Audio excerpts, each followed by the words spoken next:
সম্মানিত আমার কর্মী ভাইয়েরা, আসসালামু আলাইকুম। বিশেষ একটা কথা নিয়ে আসছি, আপনারা সবাই লাইভটা শেয়ার করে দিবেন। মিজান চেয়ারম্যানের লোক আমাদের এলাকায় আসছে, যারা পাইছে তাদের দিয়ে গেছে, আর যারা প্রাপ্য তারা দেয় নাই। তো আমি আবার তাদের বললাম, ব্যাগের ভিতরে দেখলাম অনেক ত্রাণ আছে, তা আমি বললাম আমার একটা ত্রাণ দিয়া যান। আমি আরেকজনের লেগে চাইছি, আমরাও তো আজকে দুদিন ধরে দেই। তো ওরা বলতে আছে তার কাছে আছে ব্যাগের ভিতরে, কয় নাই। তখন আমি কিন্তু বলছি আপনার উপরে ঠেটা পড়ে।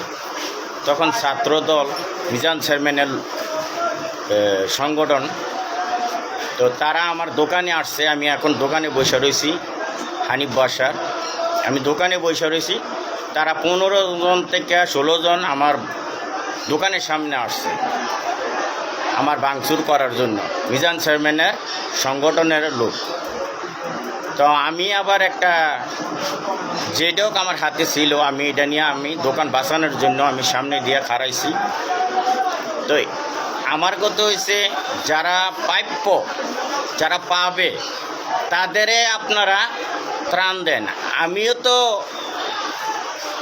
বাংলাদেশ জাতীয়তাবাদী দলের একটা সৈনিক। তো আমার সাথে তারা জানি এই ব্যবহারটা করলো মিজান চেয়ারম্যানের এই লোকগুলা, ছাত্রদল।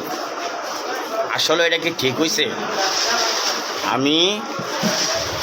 আমি জসিম ভাইয়ের সাপোর্টার, কারণ আমিও বিএমপি করি, আপনারাও বিএমপি করেন। তো আমার সাথে যে ব্যবহারটা করা হইলো, তাদের পাওয়ার আছে দেখা, ছাত্রদলের পাওয়ার আছে দেখে আজকে আমার দোকান ভাঙতে আসছে। কিন্তু কেউ সত্য কথাটা বলে না। বাংলাদেশে কোনো সত্য বিচার নাই, সত্য কত কেউ বলে না। যেই দিকে বৃষ্টি আসে সেই দিকে মানুষ যায়। আসলে আমিও তো একটা মানুষ, আমিও তো আজকে দুদিন ধরে জসিম ভাইয়ের ত্রাণ আমরা দিতে এসি, প্রত্যেক ঘরে আমরা পুষিয়ে দিছি যারা প্রাপ্য। পরবর্তী প্লাস আমি চিন্তা করলাম, যারা সন্তান বাহিরে আছে, যার বাবা বাহিরে আছে, বন্যার জন্য বাজারে যাইতে পারে না, তো তারাও প্রাপ্য। ঠিক আছে, তো সকলের পাওয়ার উচিত আমার হিসাবে। তো আপনারা সুন্দর মতে যারা ত্রাণ দিবেন, নামের জন্য দিয়েন না। যারা পাইছে 10 বার, তারা আরও 10 বার পায়, আর যারা দূরত্ব তাদের কেউ দেয় না। তো আমার কাছে এই যে দেখেন, এখনও তাহেরি আসছে, আপনারা দেখাইতেছি।